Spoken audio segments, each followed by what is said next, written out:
If there's one thing I've learned after watching some of the episodes from the show, is that even in the 6th season, which is the season I have the less knowledge of, they even make Blue sympathetic, even though he's flanderized. But in this episode, he's not flanderized whatsoever.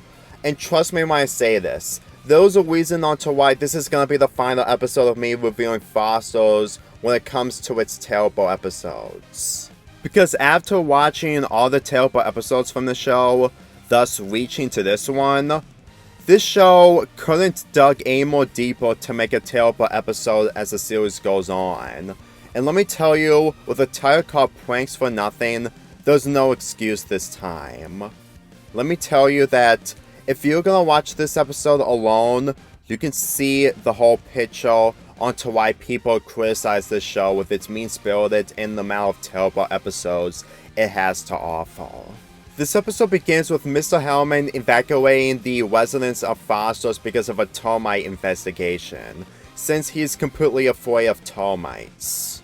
So they go to a hotel to stay for the night, and Mr. Hellman has strict rules by not eating any services in the hotel, or completely paying a pay-per-view off of TV, or completely causing havoc. Granted, Blue is ignorant and completely ignores Mr. Hellman's rules because he's just desperate for a world trip and just completely want to enjoy himself in the hotel, which is shown earlier in the series where he wrinkled up because it was in the water and pretends that he's an elderly person. However, I'm not really against Blue whatsoever because we all know that Blue is the same age as Mac and he's going to remain that age regardless.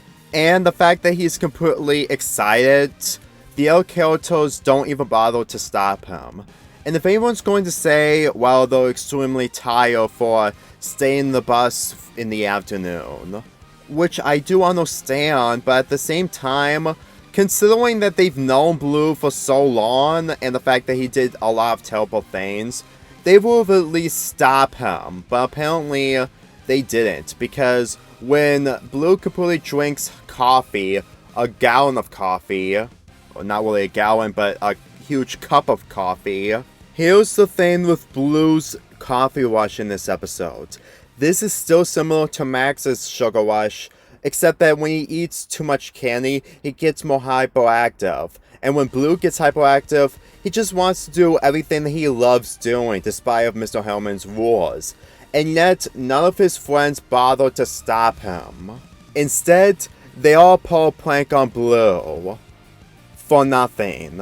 And tell me that the title of this episode can make this episode entertaining. Because let me tell you that we've always started this episode and we still have 3/4 of it to get through. And to be quite honest, there's really nothing I can say involving the plot of this episode other than Blue just gets tortured for the sake of being tortured.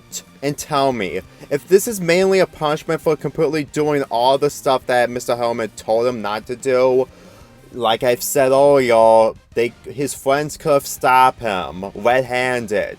It was that simple. And the fact that they're going to keep continuing pulling pranks on Blue for the remainder of this episode, it makes this entire 22-minute episode more of a drag, and it would have been a lot more appropriate if it was just an 11-minute episode, which is what some Foster's Home for Imaginary Friends episodes were in the first 2 seasons. Do you want to know what this entire episode is to me? Similar to the Big Cheese, well, it's a cheese fan service episode. This episode is a Blue fan service episode, except that it's over the top and a lot more poorly focused. At least in the cheese episode, I can understand what they're trying to do, even if they go a little too far. But here, they're just going all over the place just to mess with Blue for the sake of punishing him, even though that no one is gonna bother on stopping him or even completely teaching him a lesson whatsoever. The only lesson that Blue learned is that he got locked himself in the closet from Mr. Hellman for disobeying his rules. But other than that, The rest of this episode is just messing with Blue with pranks and pranks over and over again by Coco. Here's the problem of Coco being the prankster against Blue in this episode. In Star Wars, which is an episode that came out after House of Blues, Coco did a lot of terrible things to other characters, but the thing is, she was mistreated and really being trashed on when it comes to her not being allowed to go to a mall or completely doing anything to buy Madame Foster a birthday present. And that was during a time where the imaginary friends are trying to grow accustomed to human society. Well, not really human society, but what society is really like outside of Foster's, without being with their child and stuff. So it really makes this entire episode a lot more difficult, even if you swap Coco with Eduardo and Wilt, because there's literally no difference that they will probably be in the same situation when it comes to living in society of humans. And besides, the fact that Coco actually did that many pranks against Blue is honestly unbelievable if you ask me. It's difficult to make me think that Coco is actually capable of doing so many multiple pranks in the span of one night. One night. All the while Frankie nor Mr. Hellman caught her red-handed. And let me tell you, I can guarantee you that if I ever find an episode that is just full of nothingness and the fact that it's careless about how bad it is, then this is by far the farthest of what this show can do when it comes to making terrible episodes. And as I said earlier, there's a reason onto why this is going to be the final episode I'm going to be reviewing that is considered bad from the show for a while at least. Because even if I did review another terrible episode somewhere along the line at the end of this year, then I can guarantee you that I cannot find an episode that is considered way more forced to be terrible than this. As far as I'm concerned, I really think that everything I've seen in this episode is just desperation. Huge desperation just to get a cheap laugh and actually see Blue get tortured because he deserves it. Let's go talk about the infamous prank from this episode. Blue tries to pull another prank against Coco in this episode. Then he encounters Mr. Hellman, and he stopped the prank from getting Mr. Hellman involved, and he cleans the entire hallway. But this didn't really faze Mr. Hellman whatsoever, since that he's still angry at him. So Blue decides to clean up the entire building. I'm not kidding, the entire building. Granted, he did have pancakes being displayed for his other pranks in this episode, but in the parking lots or any other locations that Blue never went to, this is a little too over the top. And it actually shows that Blue isn't capable to get back out of anyone when he has a chance to take out his revenge. And the way Blue reacts to any of this really makes me believe that he isn't selfish whatsoever in this episode. Not even a bit. Especially the fact that one of the imaginary friends who Blue was trying to cooperate with was actually in the disguise of Mr. Hellman. So Mr. Hellman didn't actually see what ended up happening whatsoever. And speaking of Mr. Hellman, he doesn't appear at all in the second half of this episode. The same character who evacuated the entire residence of Foster's just because of a termite situation doesn't appear at all in the second half of this episode. I don't know what they're doing with Mr. Hellman in this episode other than just using him as a plot device just for the sake of having Blue being tortured while the other characters get off scot-free.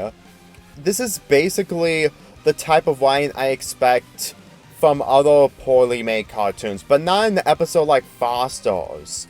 You can say all you want about the other episodes, but you can understand the motivations from other characters. But here, there's no motivation whatsoever. Even Bendy, out of all the characters in this episode, at least had a motivation. And as for the episode towards the end, when Blue managed to get back at Coco by congratulating her, he offers her a handshake, which she accepted, and it's basically a buzzer trick, which is the oldest trick in the book. And he managed to get back at her. At this point, this just shows that Blue is incapable to handle masterful pranks against anyone at this point. And when Blue heads back to the bus so that they can get back to Foster's, he sits on a whoopee cushion, and he assumes it's from Coco, but it wasn't. In fact, it was Wilt who's the one who pulled the prank. You know what? The episode is over, and it's self-aware that we probably wouldn't take it if this episode is actually an hour long. Thank the Lord that wasn't the case whatsoever.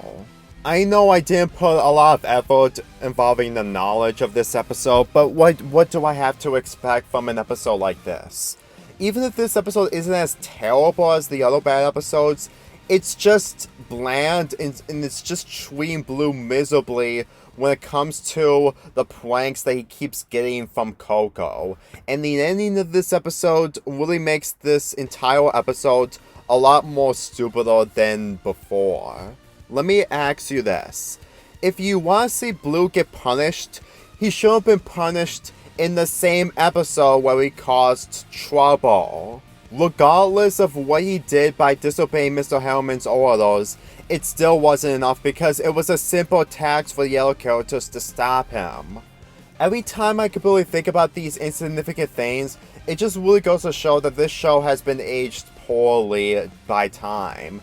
And you know what, at this point, I really need to focus on the very good episodes and aspects of this show. I know it's not enough for you guys to make me review more episodes, but for the meantime, I'm gonna be reviewing the good episodes from the show by my choosing, because there was plenty of them. And what I have store for Summer Palooza 3 for the next 2 months, you're gonna be looking forward to it, since I did hint it in my last Foster Zone from Imaginary Friends review. I give this episode a 4 out of 10. Let's get this started again. Me and my whole crew, we live with no rules.